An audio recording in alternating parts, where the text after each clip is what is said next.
Iran और Israel में छिड़ी जंग तीसरे विश्व युद्ध का ट्रेलर है। क्या ईरान और इजराइल में जिस तरीके से ये वॉर चल रही है वो वर्ल्ड वॉर में तब्दील हो जाएगी? क्या आधी दुनिया खत्म हो जाएगी? इस तरह के कयास लगाए जा रहे हैं, ये बड़ा सवाल उठाया जा रहा है। दरअसल मिडिल ईस्ट की बात करें, यानी कि पश्चिम एशिया की बात करें, तो जिस तरीके से बारूदी बवंडर उठा है उसके मायने क्या है? ईरान और इजराइल के बीच जारी संघर्ष ने तीसरे विश्व युद्ध की आशंका को जन्म दिया है।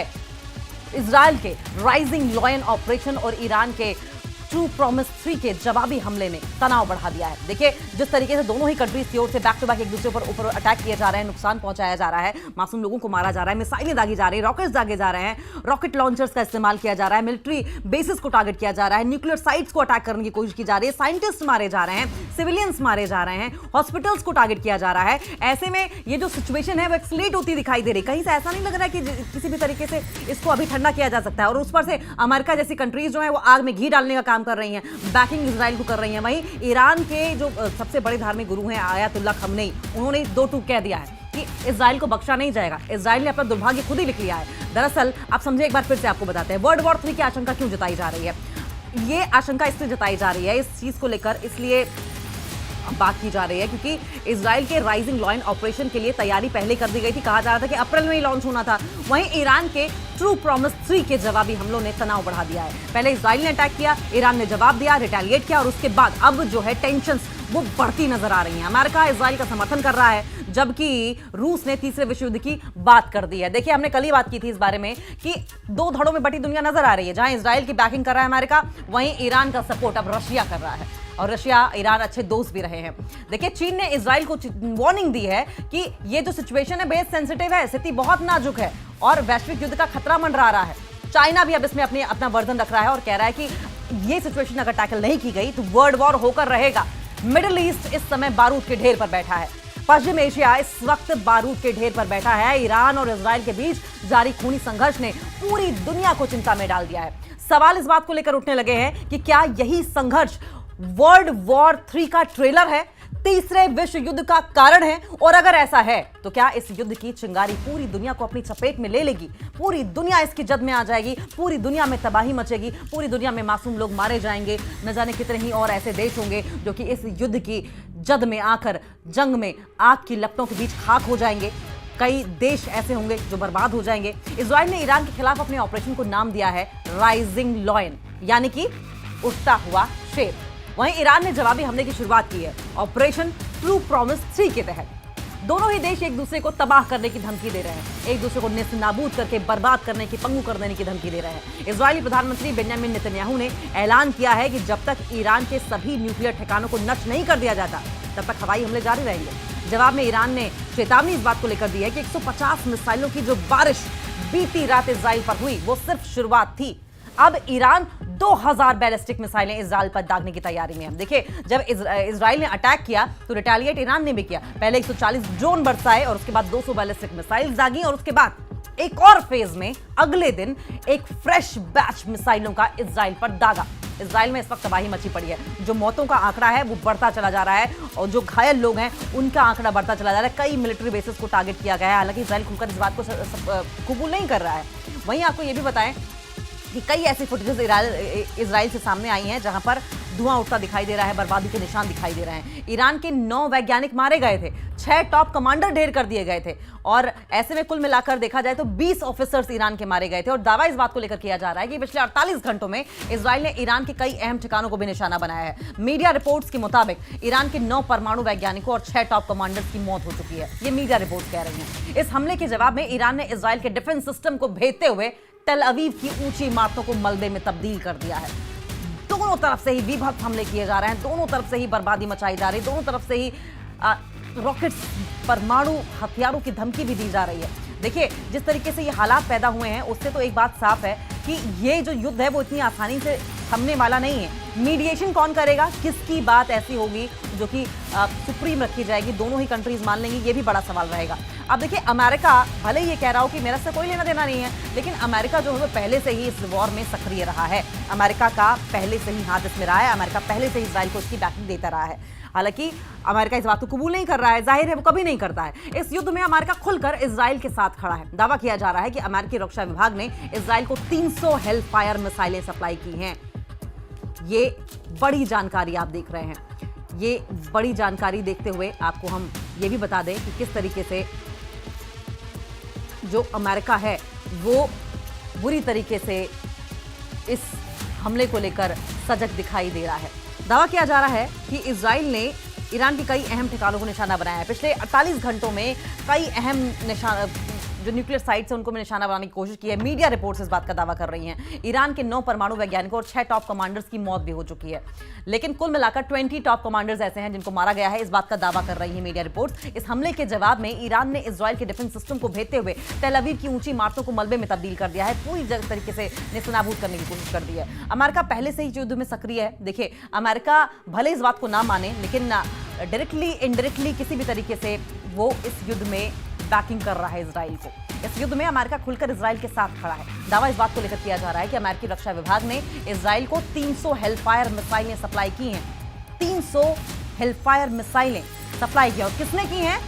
अमेरिकी रक्षा विभाग ने, अमेरिकी डिफेंस मिनिस्ट्री ने इजराइल को 300 हेलफायर मिसाइलें सप्लाई की हैं। और अगर अब अमेरिका इस बात को लेकर कहे, स्टैंड ले कि मीडिएशन कर रहे हैं, हम किसी को बैकिंग नहीं दे रहे हैं, किसी के साथ नहीं, हमारा इंक्लिनेशन किसी के साथ नहीं, तो ये सरासर गलत होगा, क्योंकि अगर ऐसा होता तो आप इजराइल को हथियार मुहैया नहीं कराते। वहीं अमेरिका का थर्ड एयर डिफेंस सिस्टम ईरानी मिसाइलों को इंटरसेप्ट कर रहा है। इस बात का दावा वहां पर मौजूद इजराइल में मौजूद एक पत्रकार ने और साथ साथ एक ऑफिसर ने अपना नाम न बताने के बिना पर इस बात का खुलासा किया था कि ईरान की मदद अमेरिका वहां पर कर रहा है। इजराइल की मदद ईरान के हमलों के खिलाफ अमेरिका कर रहा है। अमेरिकी फाइटर जेट्स ने कई ईरानी ड्रोन भी मार गिराए हैं। अब देखिए रशिया का क्या टेक है। रूस ने दावा किया है कि तीसरा विश्व युद्ध शुरू हो चुका है। ये बहुत बड़ी बात है। इस बीच रशिया से आया बयान पूरी दुनिया को हैरान कर गया। रूस की सेना के टॉप जनरल अलाउद्दीनोव ने कहा है कि इजराइल द्वारा ईरान पर किए गए हमले के साथ ही तीसरा विश्व युद्ध शुरू हो चुका है। तीसरा वर्ल्ड वॉर शुरू हो चुका है। थर्ड वर्ल्ड वॉर की दहलीज पर दुनिया खड़ी है। उन्होंने कहा कि क्रेमलिन से 10 लाख सैनिकों को युद्ध के लिए तैयार रखने की मांग की गई है। क्रेमलिन से यानी कि रशिया से ईरान ने कहा है कि आप 10 लाख सैनिकों को जंग के लिए तैयार रखें। अगर जंग होगी तो सोचिए कितनी भीषण तबाही होगी, उसकी इंटेंसिटी क्या होगी। जनरल का साफ कहना है कि रूस ऐसी तैयारी कर रहा है जिससे कि कोई भी देश ईरान पर हमला करने की हिम्मत ना कर सके। यानी कि रशिया भी अब चाइना को ईरान को पूरी तरीके से बैकिंग करने को तैयार है। देखिए, चाइना का हम जिक्र इसलिए कर रहे थे क्योंकि चीन ने इजराइल को वार्निंग दी है। यूएन में बहुत ही स्ट्रिक्ट रिएक्शन भी चाइना की ओर से आया था और यूएन में भी इजराइल के रुख को लेकर बातचीत हो रही है। चाइना ने यूएन में इजराइल की कार्रवाई की निंदा करते हुए कहा कि इजराइल ने ईरान पर हमला करके लाल रेखा पार कर दी है, यानी कि जो चरम था, पेशेंस लेवल था, उसको पार कर दिया है। चीन ने इजराइल को संयम बरतने और अंतर्राष्ट्रीय कानूनों का पालन करने की सख्त हिदायत दी है। यानी कहा है कि आप थोड़ा पेशेंस रखें, आप थोड़ा लिमिट में रहें, इंटरनेशनल जो लॉज हैं उनको फॉलो करें। कयास इस बात के भी लगाए जा रहे हैं कि ईरान और इजराइल की जंग में अब दुनिया के सबसे शक्तिशाली देश अमेरिका, रशिया और चीन भी शामिल हो रहे हैं। और ऐसे में डर यह है कि अगर ये टकराव और बढ़ा तो तीसरे विश्व युद्ध की शुरुआत पश्चिमी एशिया से ही हो सकती है। और अब सबकी निगाहें इस पर टिकी है कि क्या कोई डिप्लोमेटिक एंगल, क्या कोई कूटनीतिक रास्ता इस तबाही को रोक सकेगा, या फिर इंसानियत को एक और वर्ल्ड वॉर का, एक और विश्व युद्ध का सामना करना पड़ेगा।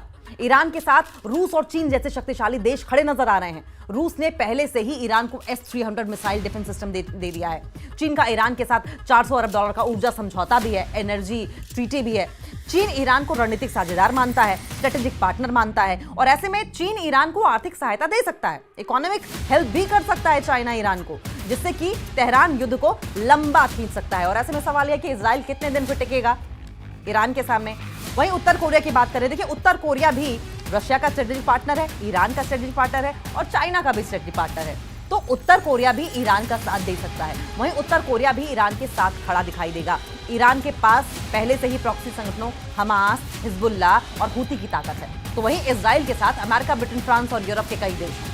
पश्चिमी एशिया यानी कि मिडिल ईस्ट में अमेरिका के 40,000 सैनिक तैनात हैं। अगर इजराइल पर ईरान के और हमले होते हैं तो अमेरिका सीधे तौर पर युद्ध में शामिल हो सकता है। यहां तक कि वो इस युद्ध में नाटो को भी खींच सकता है। जबकि ब्रिटेन और फ्रांस ने शनिवार को ही ईरान को चेतावनी दी है और जवाब में ईरान ने कहा है कि जो भी देश इजराइल की मदद करेगा वो ईरान का दुश्मन माना जाएगा। अरब सागर और लाल सागर में उन देशों के जहाजों को ईरान टारगेट करेगा इन सब हालातों को देखते हुए विशेषज्ञों का मानना यह है कि अगर अगले 72 घंटे में हालात आउट ऑफ कंट्रोल हुए तो वर्ल्ड वॉर की आशंका 30 से 40% बढ़ सकती है। इसका अंदेशा मिरर की लेटेस्ट रिपोर्ट में भी जताया गया है। इजराइल के भीषण जंग जारी है। तेहरान में रक्षा मंत्रालय की इमारत और न्यूक्लियर हेडक्वार्टर्स ध्वस्त कर दिए गए हैं। ईरान और इजराइल के बीच तनाव लगातार बढ़ रहा है। ईरान पर हुए हालिया हमलों के बाद दोनों देशों ने एक दूसरे पर मिसाइलें दागी हैं। इजराइल ने ईरान के परमाणु प्रतिष्ठानों को निशाना बनाया, जिसके जवाब में ईरान ने इजराइल के कई शहरों पर हमला किया।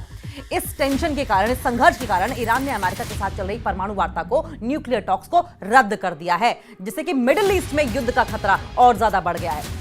मिडिल ईस्ट में मध्य पूर्व एक बार फिर से बड़ी जंग की कगार पर खड़ा है। मिडिल ईस्ट बारूद के ढेर पर खड़ा है। 13 जून की रात ईरान के खिलाफ ऑपरेशन राइजिंग लॉयन शुरुआत के बाद दोनों देशों में तनाव जारी है। शनिवार रात भी दोनों देशों ने एक दूसरे के ऊपर हमले किए। शनिवार रात इजरायली वायुसेना ने, इजरायली एयरफोर्सेज ने ईरान के दूसरे हिस्सों समेत राजधानी तेहरान पर अटैक किया, जिसके जवाब में ईरान ने इजराइल के ऊपर एक और मिसाइल बैराज छोड़ दिया है।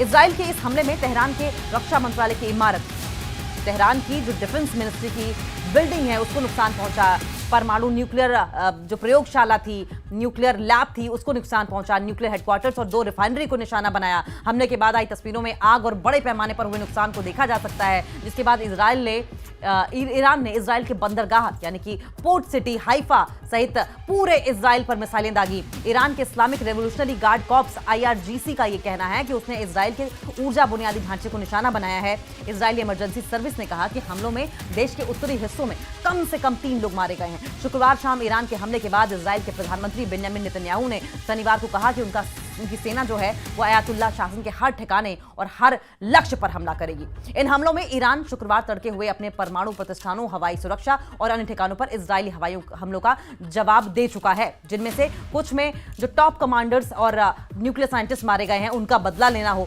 इजराइल ने कहा कि वो ईरान के परमाणु कार्यक्रम को खत्म करने की कोशिश कर रहा है, जिससे कि उसके अस्तित्व पर ही खतरा मंडराने लगे। ईरान ने अमेरिका के साथ जो भी न्यूक्लियर टॉक्स हो रही थी उसको रद्द कर दिया है। लड़ाई बढ़ने के बाद रविवार को ईरान ने 1 महीने से ज्यादा समय से चल रही परमाणु वार्ता को रद्द कर दिया। करना भी था। ईरान के विदेश मंत्री अब्बास अरागची ने कहा है कि इजराइल के हमलों के बाद जो ये बातचीत चल रही है वो बिल्कुल गलत होगी, अनुचित होगी। इजराइल के ताजा हमले, इजरायली रक्षा बल IDF ने ट्वीट किया है कि ईरानी शासन की तेहरान में परमाणु हथियार परियोजना से संबंधित जो भी लक्ष्य थे उन पर सिलसिलेवार तरीके से हमले किए। यानी कि इजराइल ने पहले ही अपना टारगेट सेट कर लिया था, पहले ही प्लानिंग प्लॉटिंग कर ली थी और एक एक करके उन टारगेट को अटैक भी किया। रक्षा मंत्रालय का मुख्यालय, SPND परमाणु परियोजना का मुख्यालय और अन्य लक्ष्य शामिल थे। देखिए, ईरान के जो डिफेंस मिनिस्ट्री थी और न्यूक्लियर साइट्स थी, प्लानिंग जहां पर होती थी, स्ट्रेटेजिक प्लानिंग जहां पर होती थी, उनको इजराइल का टारगेट करने का प्लान था, जो कि इजराइल ने किया भी। ईरानी शासन के परमाणु हथियार बनाने की कोशिशों को आगे बढ़ रहे थे। यानी कि ईरानी जो प्रशासन है वो परमाणु जो साइट्स हैं, परमाणु हथियार बनाने की कोशिश है, उसको लेकर आगे बढ़ रहे थे और जहां ईरानी शासन ने अपने न्यूक्लियर छिपाए हुए थे उनको टारगेट किया। वहीं इजरायली रक्षा मंत्री कैट्ज ने सोशल मीडिया पर कहा कि तेहरान जल रहा है और ईरानी राज्य टेलीविजन ने कहा कि शहर के पूर्व और पश्चिम में विस्फोटों की आवाजें सुनाई दी हैं। अब इन सब के बीच लड़ाई और लंबी होती हुई, खिंचती हुई दिखाई दे रही है।